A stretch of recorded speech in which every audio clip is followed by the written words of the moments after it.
ദുരിതാശ്വാസ നിധിയിലേക്ക് സംഭാവന നൽകി മുഖ്യമന്ത്രിയുടെ ചെറുമകനും. മുഖ്യമന്ത്രി പിണറായി വിജയന്റെ ചെറുമകൻ ഇഷാൻ വിജയ് മുഖ്യമന്ത്രിയുടെ ദുരിതാശ്വാസ നിധിയിലേക്ക് സംഭാവന നൽകി. തന്റെ സമ്പാദ്യത്തിൽ നിന്ന് 12,530 രൂപയാണ് ഇഷാൻ ദുരിതാശ്വാസ നിധിയിലേക്ക് നൽകിയത്.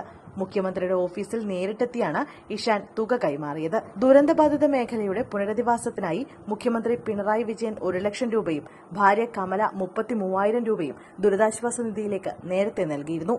പിന്നാലെയാണ് ചെറുമകനും പണം നൽകിയത്.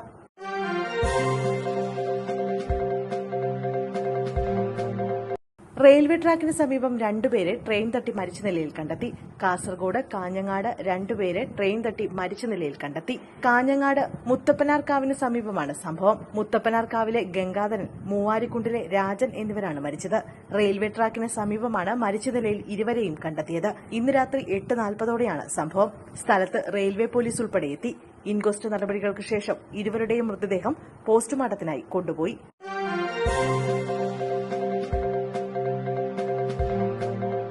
മുഖ്യമന്ത്രിയുടെ ദുരിതാശ്വാസ നിധി QR കോഡ് പിൻവലിച്ചു. പകരം UPI ID.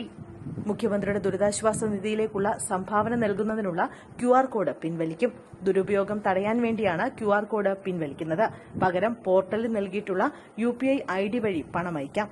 സംഭാവനകൾ ഫലപ്രദമായി കൈകാര്യം ചെയ്യുന്നതിന് ധനവകുപ്പിൽ ഉദ്യോഗസ്ഥർക്ക് പ്രത്യേക ചുമതല നൽകി സംവിധാനമൊരുക്കുമെന്നും മുഖ്യമന്ത്രി പിണറായി വിജയൻ പറഞ്ഞു.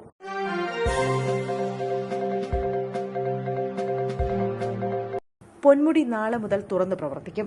കനത്ത മഴയെ തുടർന്ന് അടച്ചിട്ടിരുന്ന പൊന്മുടി ഇക്കോ ടൂറിസം നാളെ മുതൽ തുറന്നു പ്രവർത്തിക്കുമെന്ന് തിരുവനന്തപുരം ഡിവിഷണൽ ഫോറസ്റ്റ് ഓഫീസർ അറിയിച്ചു.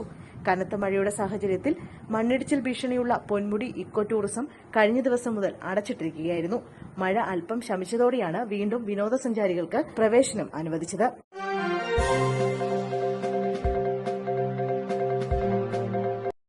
രണ്ടു മാസം നീളുന്ന പൊതുമാപ്പ് കാലം പ്രഖ്യാപിച്ച UAE. 2 മാസം നീളുന്ന പൊതുമാപ്പ് കാലം പ്രഖ്യാപിച്ച UAE. വിവിധ കാരണങ്ങളാൽ അനധികൃതമായി രാജ്യത്ത് കഴിയുന്നവർക്ക് നിയമത്തിന്റെ നൂലാമാലകളിൽ അകപ്പെടാതെ സ്വന്തം നാട്ടിലേക്ക് മടങ്ങാൻ അവസരമൊരുക്കുകയെന്ന മനുഷ്യത്വപരമായ തീരുമാനത്തിന്റെ ഭാഗമായാണ് പൊതുമാപ്പ് പ്രഖ്യാപിച്ചിരിക്കുന്നതെന്ന് federal authority for identity, citizenship, customs and port security വ്യക്തമാക്കി. സെപ്റ്റംബർ 1 മുതൽ ആരംഭിക്കുന്ന പൊതുമാപ്പ് കാലാവധി 2 മാസം നീണ്ടുനിൽക്കും. ഈ ഗ്രേസ് പീരീഡിൽ വിദേശികളുടെ പ്രവേശനവും താമസവും സംബന്ധിച്ച ഫെഡറൽ നിയമം ലംഘിച്ചത് കാരണം ചുമത്തപ്പെട്ട പിഴകൾ ഒഴിവാക്കും.